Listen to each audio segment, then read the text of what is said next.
Recordaré también a Antena 3 que Ricardo Ortega fue destituido como corresponsal en Nueva York en el 2013 porque sus informaciones de Estados Unidos no gustaron al gobierno de José María Aznar.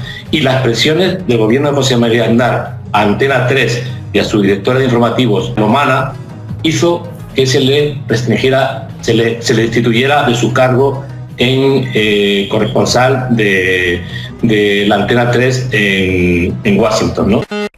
En la guerra de Irak del año 2003 murieron 2 periodistas españoles, el cámara de Telecinco, don José Couso, y el corresponsal del Mundo, don Julio Anguita Parral.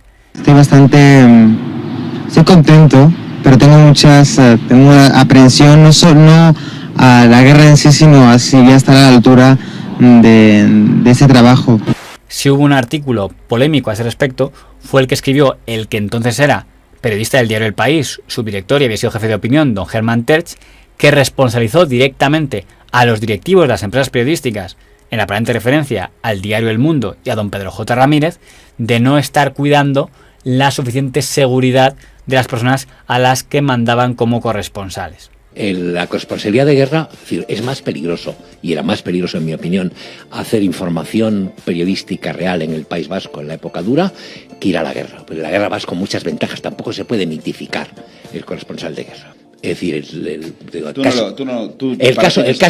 es muy poca gente la que se dedica a esto. Esto dentro de la profesión es muy minoritario, es muy cinematográfico, es muy llamativo, pero no hay corresponsales de guerra en los periódicos. Es una tontería. De vez en cuando hay 1, 2 o 3. Yo de mi generación puedo contaros con los dedos de la mano gente que de verdad yo haya visto que va a los sitios y lo hace con escasa intensidad. Vi a Hermann Tertsch en zonas de guerra más apurado que una gallina en un baile, pero lo vi en zonas de guerra.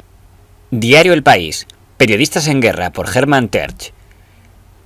Dicho esto, hablemos de Julio Anguita Parrado y José Couso, de sus circunstancias personales y profesionales y de las reacciones del periodismo y sus empresas ante su muerte. Hay periodistas que están en la guerra porque temen menos a las bombas que a la precariedad laboral a la que han sido condenados. Son periodistas sin contrato fijo a los que sus directores los mandan a la guerra sin un miserable seguro y obligándoles a pagar de sus bolsillos el equipo mínimo de seguridad. Son periodistas que se juegan la vida no ya por esa vocación de informar, curiosidad y emoción por estar allá donde se hace historia, que nadie les niega, sino por arañar unos titulares e historias que les permitan mejorar su angustiosa situación laboral y su dignidad zarandeada por contratos basura, subcontratas y desprecios. El señor Tertsch también hacía referencia al caso de don Julio Fuentes, corresponsal del Mundo, que también había muerto en una guerra anterior. Siempre me gustó la cobertura de conflictos internacionales y durante los últimos 15 o 16 años he conseguido estar en los lugares donde han pasado las cosas, digamos, que han cambiado un poco la historia de nuestros últimos años, ¿no? Eso siempre he sentido una gran atracción, poder informar en el lugar donde están produciendo los hechos en cuanto a situaciones bélicas, conflictos donde están no solamente los intereses internacionales en juego, sino nacionales, sino también las pasiones de las personas que participan en ellos. Julio Fuentes, con su cadáver, su muerte y su biografía, utilizados durante semanas para mayor gloria de quien no era precisamente su amigo, y para la mitificación barata de la supuesta tribu. Julio pidió que quien le despreció y maltrató en vida no se apunte medallas en su funeral. Quizá su muerte sirva para que los periodistas acaben plantándose ante quienes deben, ante quien le obligó a Julio a comprarse el chaleco antibalas con su dinero, lo que le impidió tener uno que le hubiera permitido cumplir los requisitos de seguridad que se exigía para sumarse al convoy que partió para Bagdad y abandonar el campamento donde murió. Hermann Tertsch escribió ese artículo sin preocuparse de contrastar los datos. En lo que se refiere a Julio Anguita y a Julio Fuentes, simplemente era mentira.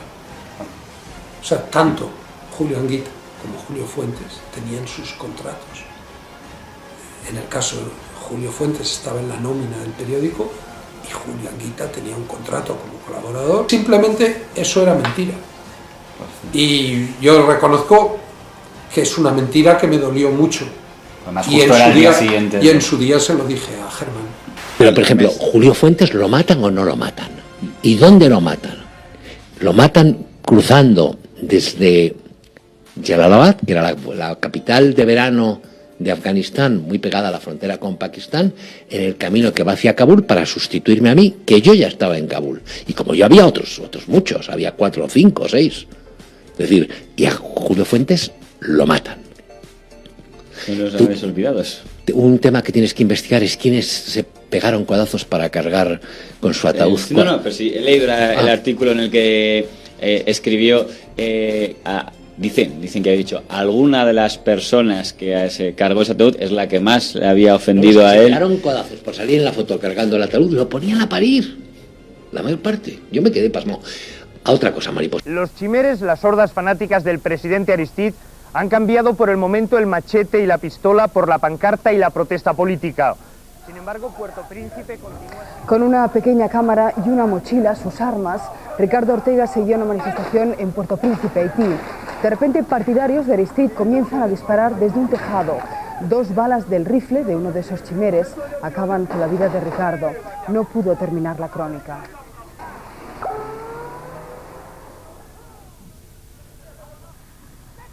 Buenas tardes. Llegó con vida al hospital, pero allí fallecía a los pocos minutos. En la refriega murieron otras 5 personas. Ricardo Ortega tenía 37 años, los últimos 12 los había dedicado al periodismo. Sus restos mortales ya han salido de Haití con destino a España.